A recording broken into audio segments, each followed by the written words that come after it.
Welcome. I am Dr. Patrice Berry. I'm a licensed clinical psychologist, and here I share legal and entertainment news from a psychological perspective. Today, we are hopping right into Chad Daybell's trial. So, I have covered Lori Vallow, his wife, mm, and he's currently on trial for the murder of his first wife and then also Lori's children. And this whole case brings up so many different things, including religious trauma, religious delusions. Now, I think Lori was fully delusional. I don't know that Chad fully believed everything. I don't know. And his lawyer is a lot better. Like he's a very aggressive lawyer, but he's doing a much better job than Lori's, but I think that's because Lori would not allow her defense to go after Chad. And I said it. I said it during her trial. I was like, the minute Chad gets up here, he is definitely going to be pointing the finger at Lori. These were her children. I had no clue. And he even seems to have his children on his side as well. And that's what I want to dive a little bit deeper into. Now, Chad is innocent until proven guilty, and this will be up to a jury to decide his fate. And today, so I've been following the trial today, and the judge brought up how most of the coverage on this case, if not all of the coverage on this case, people think Chad is guilty. Now, I think there's some strong evidence that points to that, but once again, we will see what the jury sees. Like his lawyer immediately was like this beautiful vixen, almost like this beautiful Lori. He's this average guy. How could he not fall for her? And almost and they're not saying that he would do anything she said. They're not going that far.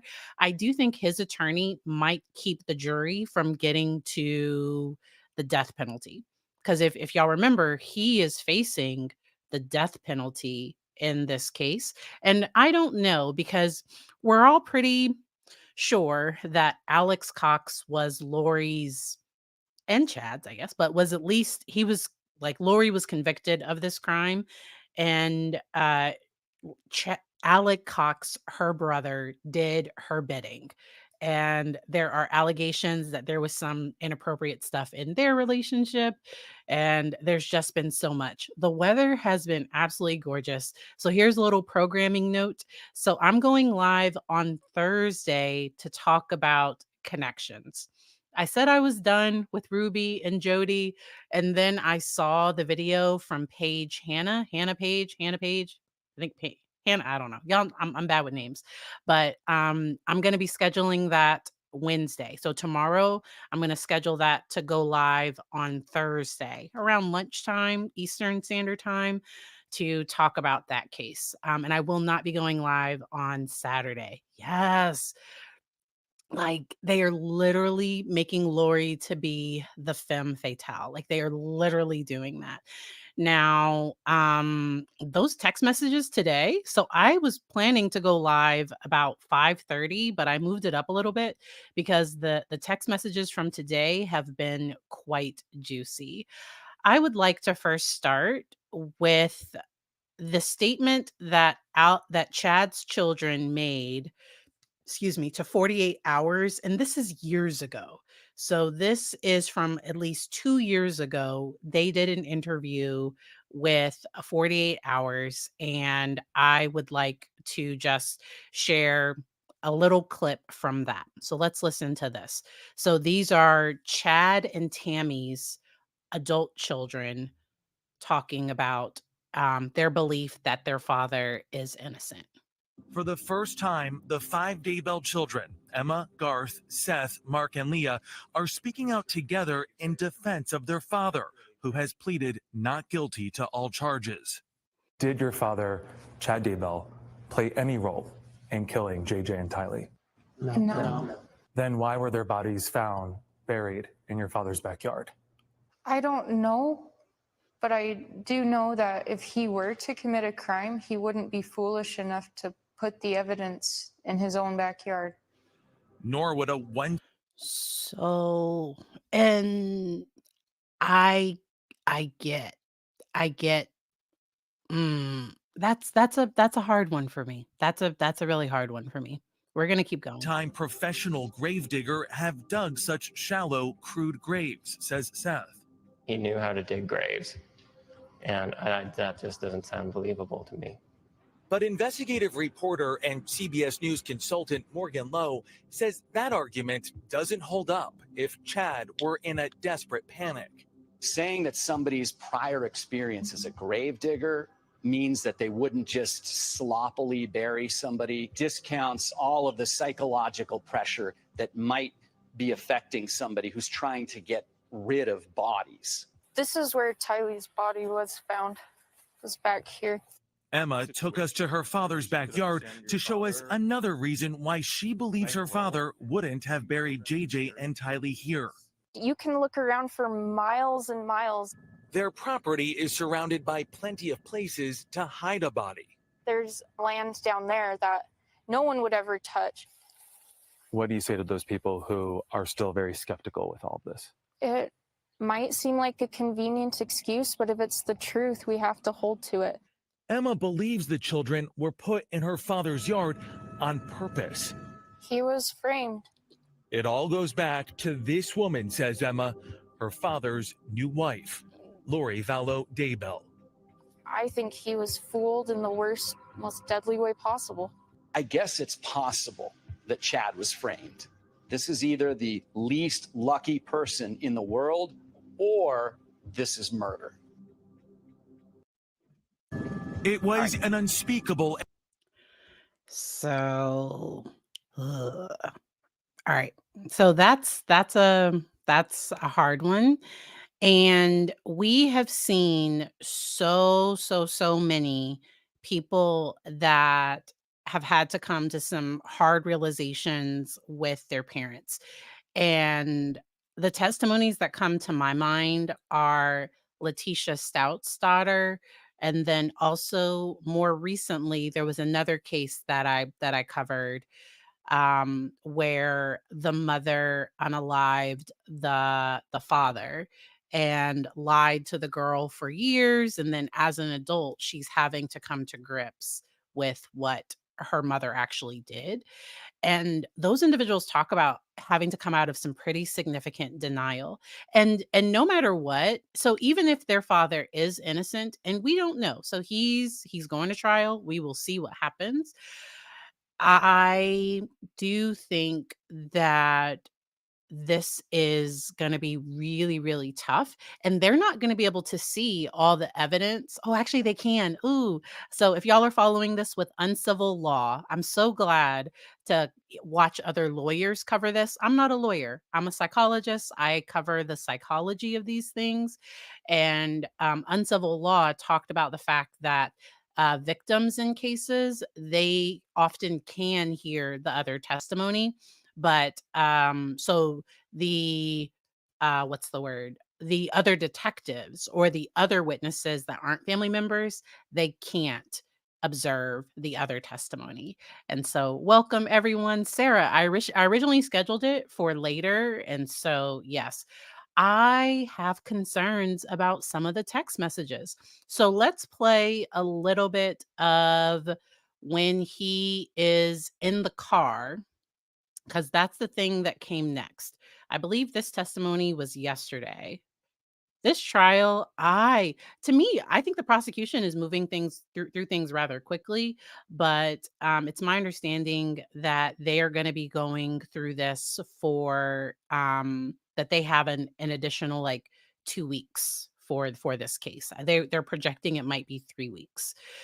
And so let's go on ahead and start this. The prosecution is talking about some dash cam video that was recorded. Chad was not under arrest. He was being detained. He was unable to leave, and he could see parts of the property, and he could see all of the police officers on the property searching. And at one point, he calls Lori. At one point, he goes to Emma's house and calls Lori. I don't know that we're going to listen to that part, but this whole case, there's some, in my opinion, just my personal opinion, there's some things that just aren't adding up. And the simplest thing is that he knew that something was going on, that something wasn't right. And I think, and then like the text about having too many children and just all of those things, that stuff is very, very questionable.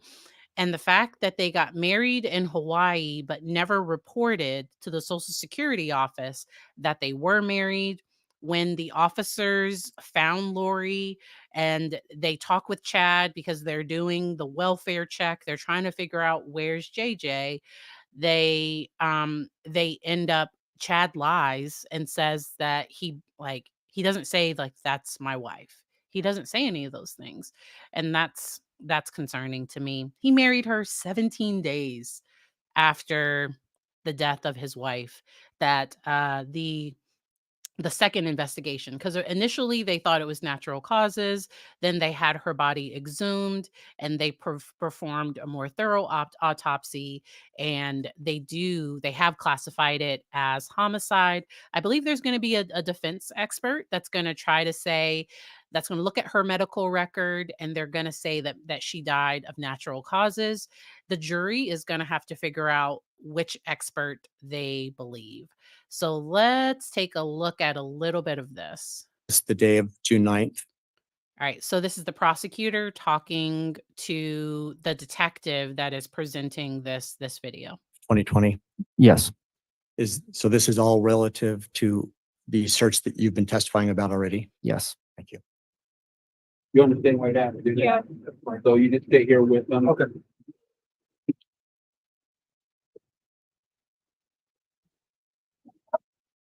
Hi. They said that I could talk with you and I didn't want you to be alone. Judge, I'm going to stop at 1 minute, 1 hour, 3 minutes and 17 seconds and ask a question.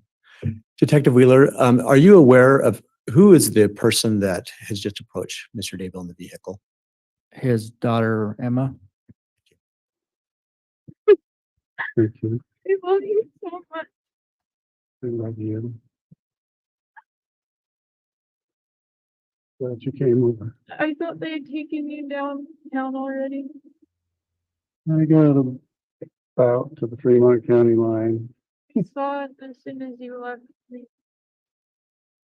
Again, stopping at 1 hour, 3 minutes. Because Chad was trying to drive away very quickly, very rapidly. He was trying to leave, and an officer saw that he left and went and he was detained. 3 minutes and 38 seconds.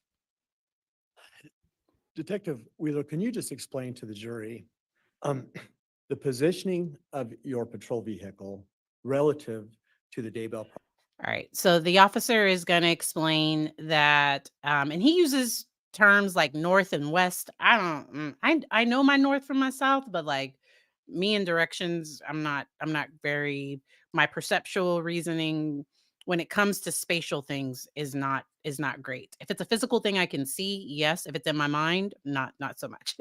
And so I would have liked a diagram or a picture or a map or something. So he's going to kind of explain what's happening there. I'm going to fast forward a little bit. Some of this back and forth. Because at one point it looks like Chad is trying to look in the direction where a body that they have not yet recovered, where that body might be. And that's what the prosecution is really going to hang on. The defense is going to try to come back and be like, oh, everybody gets nervous when people are on their property. The defense is going to try to minimize it, which is the defense's job. I'm going to go ahead and play this continuously for a while, Your Honor. Chased you down and then they came back. Ron, Ron? just concerning the car, Huh? I know they, Yes. okay. Okay. What's that? Oh, just about the car. Oh, we'll take care of the car. We're gonna take it. Is she able and then to we'll- get it? Yeah, you can get that. We may have to go through the car, be arrested in it, Right. the things we gotta do, but then She can have her bananas and her, I gave him her, food. we'll try to get the car before it's spoiled. You can eat it.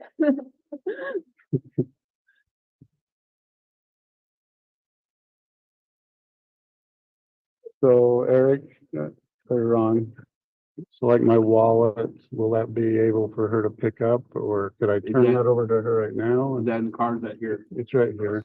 Okay, so he's going to go back and forth. At some point, he's going to kind of talk with her about financial things, like telling her what needs to be paid. And it seems like he knows he's about to be detained. And yeah, so I skipped ahead a little bit. You know, or start your own. I have an account that I've been talking with Lori on Okay.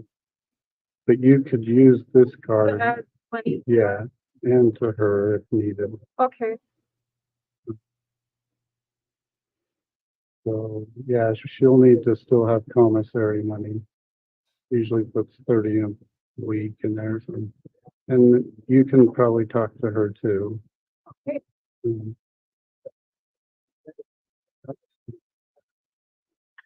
I'm trying.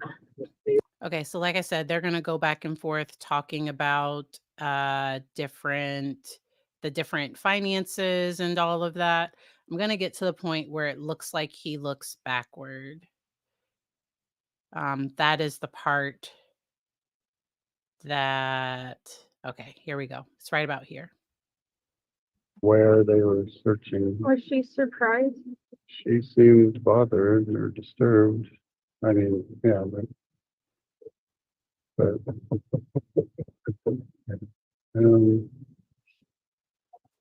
so yeah, I'll be fine. I don't know what they told you because I asked Lieutenant Ball, where did you find the human remains? That's what they told me, that they found human remains. And I said, well, there are several dogs that have been buried there. And he said, respectfully, Emma, I can tell the difference of human remains. And I asked, where was it? And he said, over by the pond under that tree, that it was in the ground and had boards over it. Okay. But that didn't. I don't know that she should be telling him all this, but it's fine. It's fine. And the police, because right now he has not, like, he's openly talking to someone else. I'm guessing I don't know if he's aware that he's being recorded, but okay. Jason and I have walked all over there. Yeah. That, and I can see in your face that surprised you, because they asked you. Confirmation bias, because she's trying to say that he looks surprised that they found the thing, that they found the body where they found it. And what confirmation bias is when I already have a belief in my mind, I will often find evidence that matches that belief. And that's where people just have to be really careful. And that's where juries are supposed to be neutral. And that's why they ask questions about, have you already made up your mind?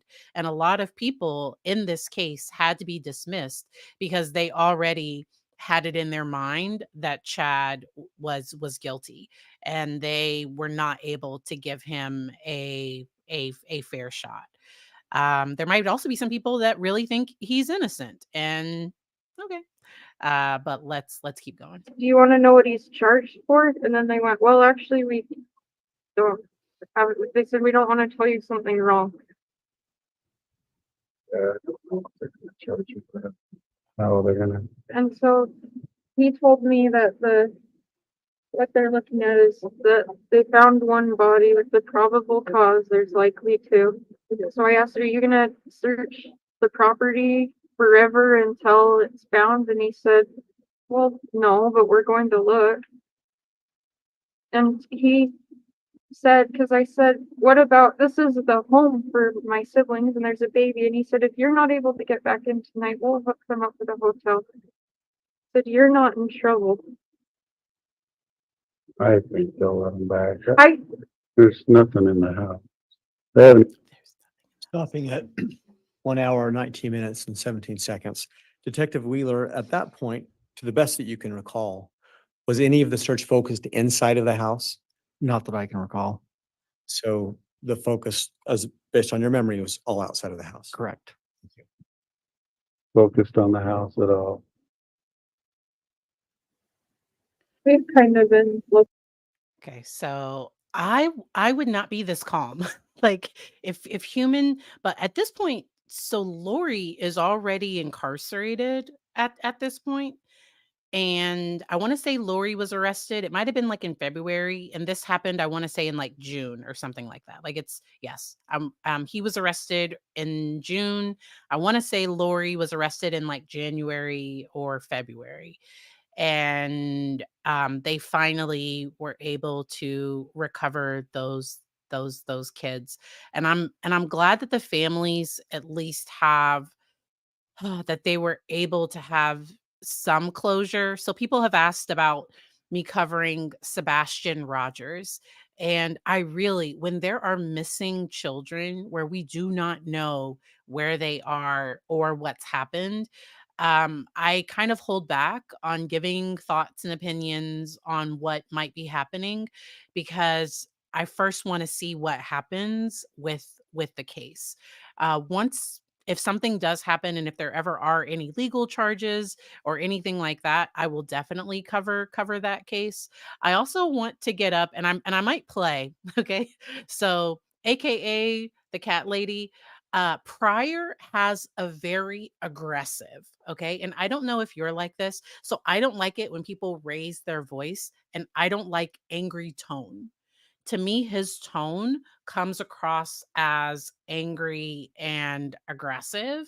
Now I think he's doing a good job for Chad. Uh, I would be put back by his tone because I don't like it when people yell, when people talk in that kind of way. I think he's very passionate about this case and about, and in advocating for his clients' rights because even when the jury was out of the courtroom today, they went back and forth on some possible emails coming into the case. Because I guess the defense was given discovery and and they kind of had a proffer on the record, but out of the presence of the jury. And his style is consistent like that. Like to me, that's just his style. So that's what kind of makes me go a little with him. Y'all let me know in the chat if anybody else has that similar reaction with him. Let's keep going. Looking in it in the yard. Yeah, I mean, Mark gets back, I wouldn't mind. Yeah, I think we're okay coming over. We just have to have law enforcement escort us onto the scene and Mhm. We'll make it through. Mark deals with trauma weird that he just acts vaguely unimpressed. So I called him and said, Dad got arrested, and he said, well, I guess I should come home. Yeah, Mark, you should. Yeah.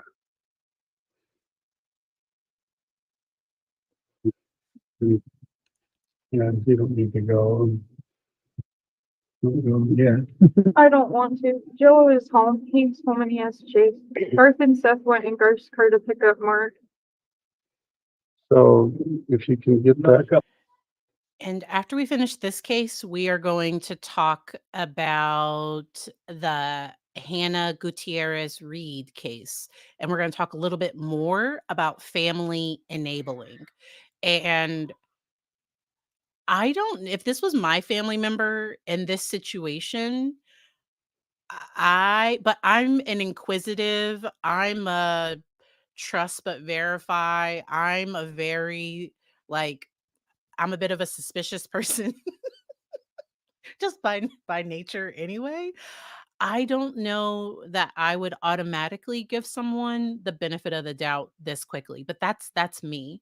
And within their faith, so I was wondering if this could also be a matter of like, this is your father, you don't question your father. I don't know how these kids were raised, but like, honor your father. Like, there can be these religious themes where parents can get away with unsafe behavior in the name of kind of religion. Now, I do think, because somebody said that maybe the kids aren't as on his side, I don't know.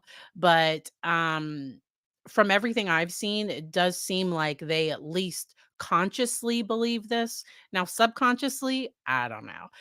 And they've already lost their mom, and this is their dad. And it's normal and natural for kids to want, for even adults, for people to want to cling on to their family members or to that belief that they're because they know him as a, like, a good father. They know him as being loving. Like, that's what they know him as. They don't know the rating people as dark side. I don't know that he showed them that side of him. That those are just my thoughts. A couple seconds. Okay, okay. Um, yeah, just in the, let Mark use the equinox or however you rearrange the cards. But yeah, it's all a matter of timing. It seemed to come together. But I love you. Love you very much. Thank you for letting me speak with him. This, yeah, They got a ton on the record. I'm sure they were happy. Oh yeah, sure. You can go ahead and talk to him as they sit there and record when Jody Hildebrand is talking to her lawyer on speakerphone. Like, yeah, sure. Go on ahead and talk. yes. Just when that cellmate, once I'm available to talk, we can talk. So, thank you. Love you. Now, stopping at 121:16. For the record, I'm going Okay. And so this part, I don't, there we go. So this is the part where he's kind of looking back. I don't know what they're gonna say right here. I'm gonna play it.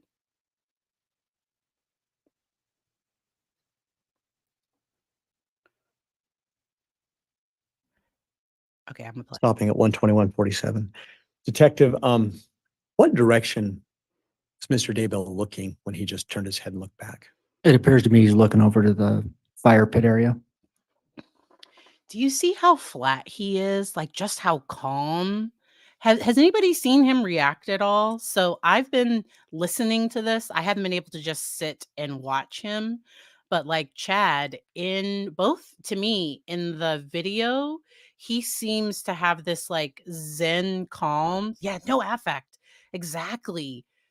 Like, he just seems to be, but I could imagine that stuff is happening under the surface, but he does not show it. He does not show it at all. So I talk a lot about the fact that faith should heal. Belief, what I believe, should not hurt. And so on Thursday, I'm going to talk about connections and how Jody Hildebrandt just completely twisted and warped psychology and religion, and she just completely manipulated all of that for her own use and purpose and misuse and harm. And so um and that's why I think, no matter what, I think kids should have a voice. And my child is able to come to me and tell me he's mad. So when I was a kid, if I went to my mom and I was like, "I'm mad at you," she would be like, "I feed you. I do this. I do that." Like, she was just raised very different. And now I teach my child how to express his emotions appropriately, because I do not allow him to come up and like scream at me. Now if he's really passionate, if he's really upset in a moment, I would get him calm first, because if somebody is screaming at you, their prefrontal cortex is completely disengaged. They are not thinking at all. They are all emotion. So I would get him calm first, and then I would offer him a redo for like, wait a minute, we need to. Mommy doesn't talk to you that way. You don't talk to me that way. But this whole thing has been so difficult. Oh, that the that blessing, that patriarchal blessing was weird. That was super weird today. Okay, I want to get to some of the text messages from today because that was okay. So this is from today, and the trial might still be happening like now. Um, so I forget exactly where I am. I believe they're going to be going back and forth talking about they're going to be talking about Charles Vallow's text messages. So Lori's, is he like her fifth husband? Natalie Lawyer Chick has a beautiful timeline of all of this and how many husbands and all of that, but maybe fourth. I don't know. He was up there, but the last husband before Chad, who she lived off the survivor benefits for the children and for herself. Ugh, ugh. Okay. So let's start here. Can you read these messages into the record? Yeah, so these are messages that were found on Charles Vallow's phone extractions. The first message is from Charles to Lori, dated June 29, 2019 at 5:51 a.m. Is he with whom you're having an affair? He did not stay with us in Arizona in November. Who are you lying to now? Trying to destroy another family? You're evil. Period. I may take JJ back to Houston unless you have a great explanation for all of this. I will not let him be a party to your apostasy. The next message from Charles to Lori, June 29, 2019 at 6:04 a.m. Just so you know, I have Tammy, Chad's wife, email address. I will send a copy of my email you sent to KK Walker. Tammy will know what you're up to. You better explain. Charles then writes, June 29, 2019 at 6:10 a.m. I now have Tammy Daybell's cell number. I'll text her a copy of the letter and an explanation of what you're up to. You have till noon your time to explain, or I'm sending via text and email to her. I think Charles loved her. And what I mean by that is it sounded like Charles was trying to give her a chance to come clean and make it right. But I think this is exactly why Lori determined that he was dark and that I think she felt very threatened by all of this. And how dare he? So Lori is diagnosed with delusional disorder, with histrionic and narcissistic personality traits. Histrionic is a look at me. If you remember the Amber Heard trial, Amber Heard, according to the phenomenal Dr. Curry, she diagnosed her with borderline and histrionic traits. And according to to the most recent psychological, Lori was diagnosed with delusional disorder, those religious delusions that her beliefs go beyond what a typical person believes. But I also think her beliefs support, like, because she didn't determine anybody was dark, that she couldn't manipulate, or like she didn't think Chad was dark, as long as Chad was doing exactly what she wanted, and all of those things. And so the whole thing is very, very odd. But oh, wait a minute. Dr. Barry is the first person who ever fully stood up to her. What? Oh, this was. Yes, he was. I think, and you saw what she did. She got Alex on. Ugh, ugh. That's ugh, ugh. Okay. And finally, Charles to Lori on June 29th at 6:55 a.m. I'm sure you're up by now. You have until 10 a.m. your time to respond, or I send the emails and texts to Tammy. And at the time these emails are being exchanged, Charles is still alive, obviously, Yes, he is. and Tammy Daybell's still alive. Yes, And you had recovered that previous email that we talked about. correct. And that email appears to have been written by someone holding themselves out to be Charles to Chad Daybell. Correct. So I do think so. Lori was drawn to Chad, I think, because of his writings.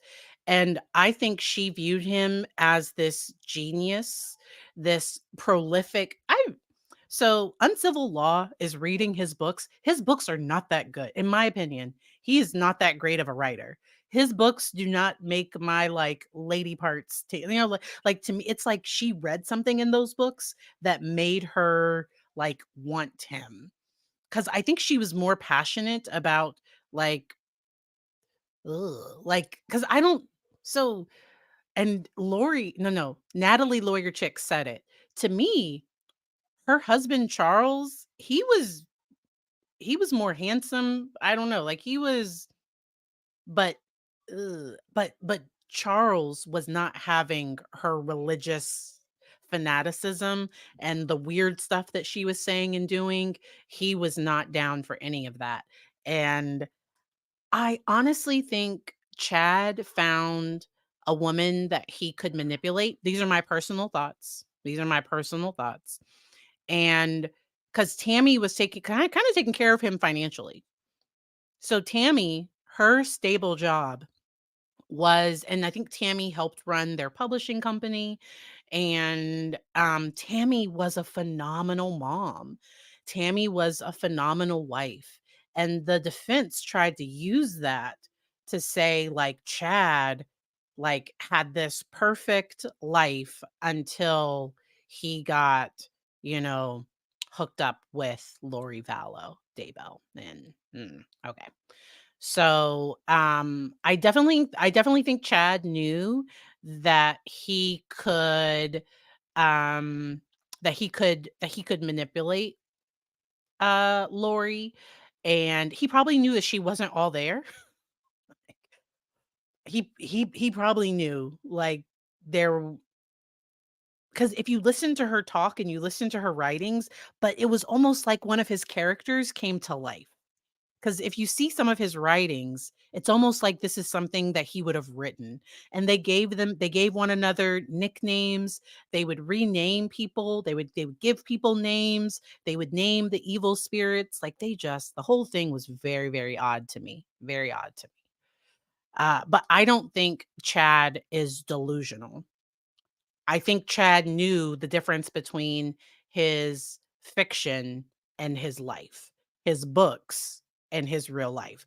I don't know that Lori fully saw the difference, but legally she was still responsible. And that's where we talk about just because someone has a mental health diagnosis doesn't mean that they won't be found because she knew that what she was doing was wrong. Like but she'll never admit it. Oh, I covered her sentencing and that horrific letter that she wrote where she talks about her kids being at work and Tammy's at work and everybody's in a better place because of what she did, which is a very narcissistic thing to do. Like, I had a role in these people not being here, and they're better off because of me. And that's just, ugh, it's a very sick thing. So let's keep going. Through your investigation, did you learn whether or not Charles actually made contact or attempted to make contact with Tammy? I did, yes. And what did you learn in relation to that?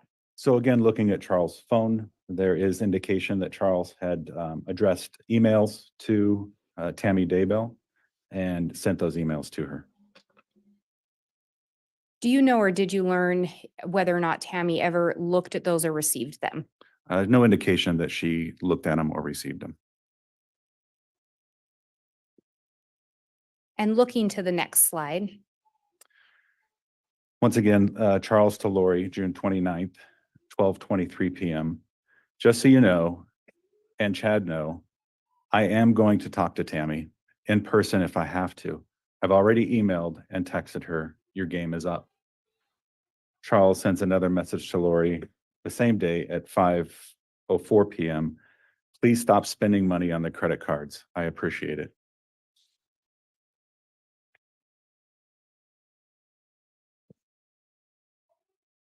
And this is a continuation, it appears, from the conversation we were just looking at in the previous slide. Yes, it is. And we talked about any indication that that Charles did in fact email Tammy. Did you uncover anything in your investigation regarding whether or not he ever attempted to visit her in person? I did not. And so we don't know, no evidence that he did. Correct. And I don't know if Tammy would have believed him. Like, they might have made, because at this point, Charles seemed frantic, and they could have made it seem like he was the one that had problems and he was the one, because Lori has the nerve to call Tammy a friend, which is just, ugh, like that's very. And looking at this date of June 29th, this is just a few weeks before Charles is shot and killed. Is that correct? Correct. And turning to the next slide, when we talk about the email, is this the one you were referencing? Yes, it is. And could you read this into the record? So the first email from Charles Vallow to Tammy Daybell, and it was sent to tdaybell@sugarsalem.com on June 29th, 2019 at 9:06. So that was a great question. So we don't know that, so I could see within their religious faith getting an email from an unknown man. She might have checked in with her husband or been I don't know. I don't know if she would have believed it. Even if she had opened it, I don't know if she would have believed it. I don't know. Because to me, I think Chad puts on a really good act. I think I think he probably could have been like, I don't know." Like, I think he could have made it seem like there was something wrong with Charles. That's just my personal thought. We don't know exactly what happened. And the police in Arizona, because Charles tried to notify them, like, I think like he tried to say there's something wrong with her. But they went and talked to her, and Lori also can put on a very good damsel in distress act. She can, because her delusions, it's not until you start getting into that light dark, into some of her deeper beliefs, that you things start kind of falling off. But she wasn't actively having thoughts of unaliving herself. We weren't aware of a plot to harm anyone else, and that didn't come out until it was too late. 6 is the stamp that was on the email. Tammy, my name is Charles Vallow. I have some vital and disturbing information regarding your husband and my wife, Lori. This is your work email, so I'll wait to send you the evidence that is very disturbing. You may call or email me from the address where you can receive the information. I apologize to be the one sending this, but something has to be done. I feel it's best if I shed some light on this issue. Regards, Charles Vallow, 714-853-5005. And it looks like there's another one, or this may be the subject line. Could you read that next one? Correct. The email from Charles to Tammy Daybell, coming from Charles Wright Planning Group email to another email for Tammy is tammy.daybell@gmail.com, June 30th. So the following day, 2019 at 10:16 a.m. The subject line on this email was your husband and my wife, and then the body are having an affair. Her name is Lori Vallow. I've got definite proof or definitive proof.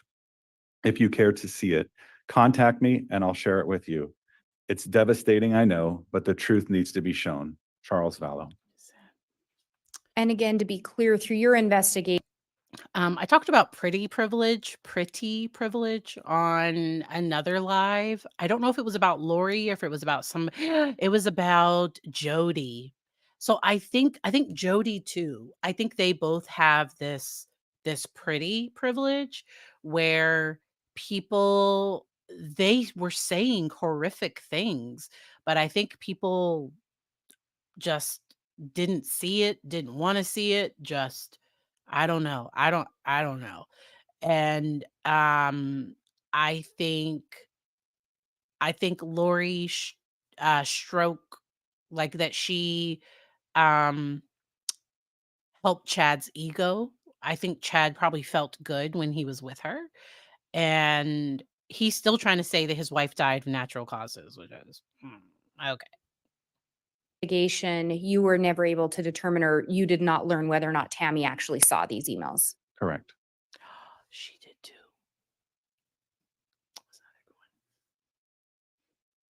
And then can you talk about what we're seeing on this slide here? This is another email. Lori, even with the cameras now, like Lori is very just but that's what histrionic personality disorder. So and often individuals with that diagnosis, I don't know her family history. Often there is like childhood in my experience of working with individuals with that diagnosis, there's often a history of their boundaries being violated very early on and them being able to use that beauty to almost like stay safe or not be harmed as bad. And that's not true for every single person. In my experience, that's what I've frequently seen.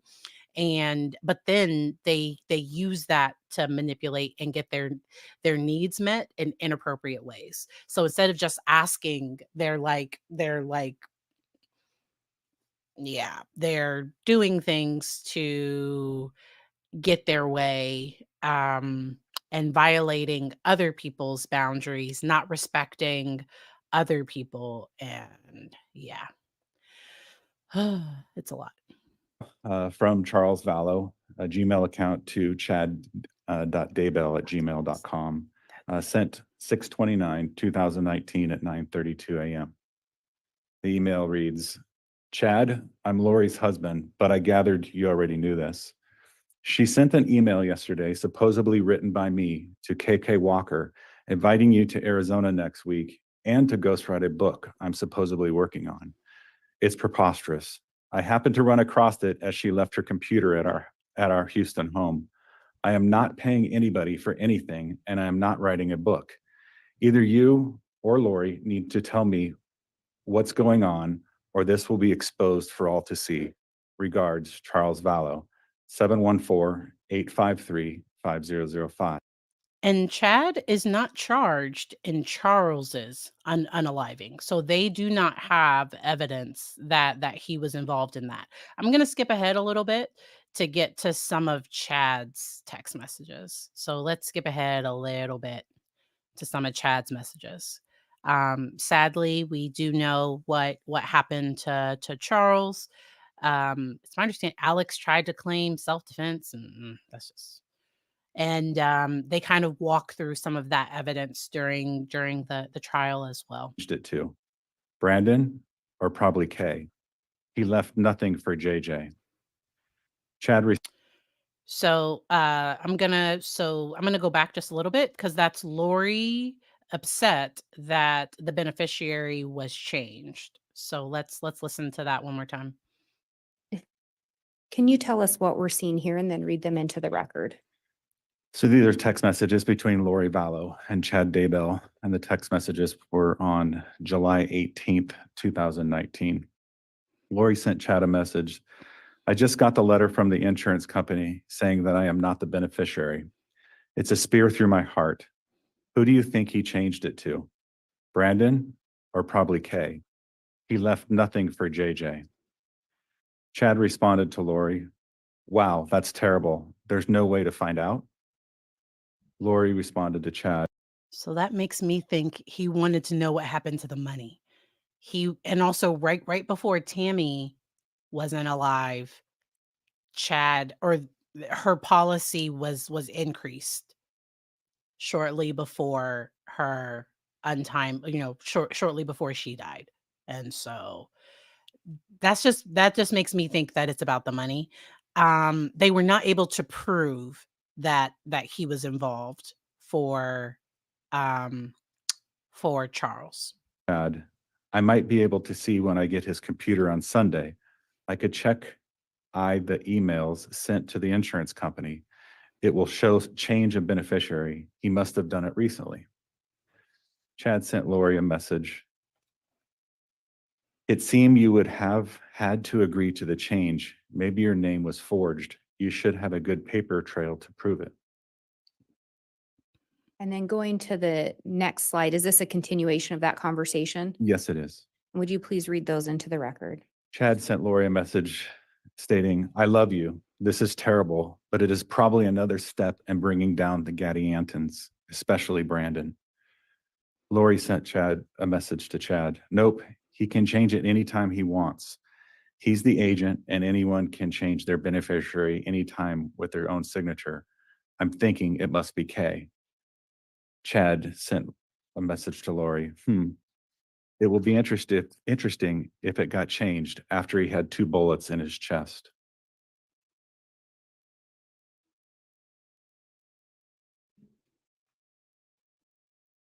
So these messages were exchanged just 7 days after Charles was shot and killed. Correct. What was it about these messages that stood out to you? Obviously, what stood out is the Lori's concern with beneficiary money from a life insurance policy that she felt was coming to her after Charles's death. And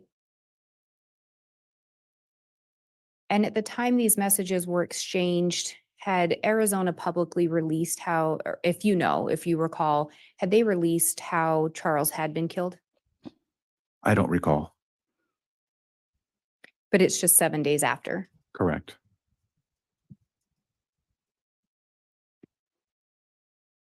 And the indication to you was at the time Charles was killed, Lori would have believed she was getting insurance money. Yes. So Arizona is the one that chose to only charge Lori. So that was Arizona's decision, and they had to extradite Lori. And so Arizona decided to only charge Lori. And the defense is going to get someone involved to say something to the effect that they did not have enough evidence. And so in cases like this, there has to be a lot. And so um I think that's why Chad was not charged with Charles. My thoughts. Did it also appear Chad would have believed that? Judge objection calls for speculation. Sustain. Looking at the next slide, can you tell us what we're seeing here and read it into the record? So this is another message on the Lolly time, I believe. Lori Vallow to Chad Daybell, 7/18/2019 at 12:19 hours. Lori says, so I talked to the insurance company. He changed it in March. So it was probably Ned before we got rid of him. They can't tell me to who, of course, but it's done. I still get the $4,000 a month from SS. Did you learn through your investigation what the SS stood for? Yes. And what was that? Social Security.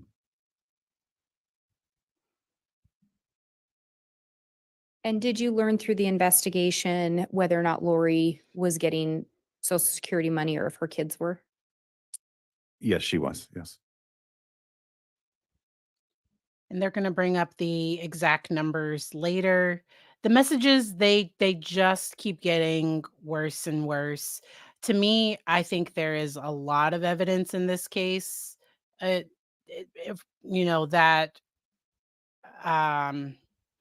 makes it pretty clear that Chad was aware of Alex's potential violence and Lori calling people dark, them raiding people together. He was aware of all of those things.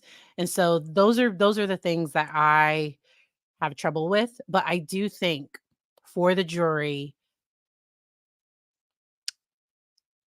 I think them bringing Lori in And I don't know if the jury is going to if I don't know if they're going to go for the death penalty. And some of this, Chad's defense lawyer's strategy, it might help to at least help keep the death penalty off the table for him. And so we will see what happens. I do think his kids are going to continue to support him, and that's what there's no judgment from me there. Like, people do what they can. People, um, yeah, like it can be really hard, especially when you have that upbringing that says to not question your parents, and you also have that trauma of like losing your mom unexpectedly, and then your dad up and remarries. You didn't even know that the woman he remarried had children. All of those things happened, and then like things just keep spiraling down and out of control.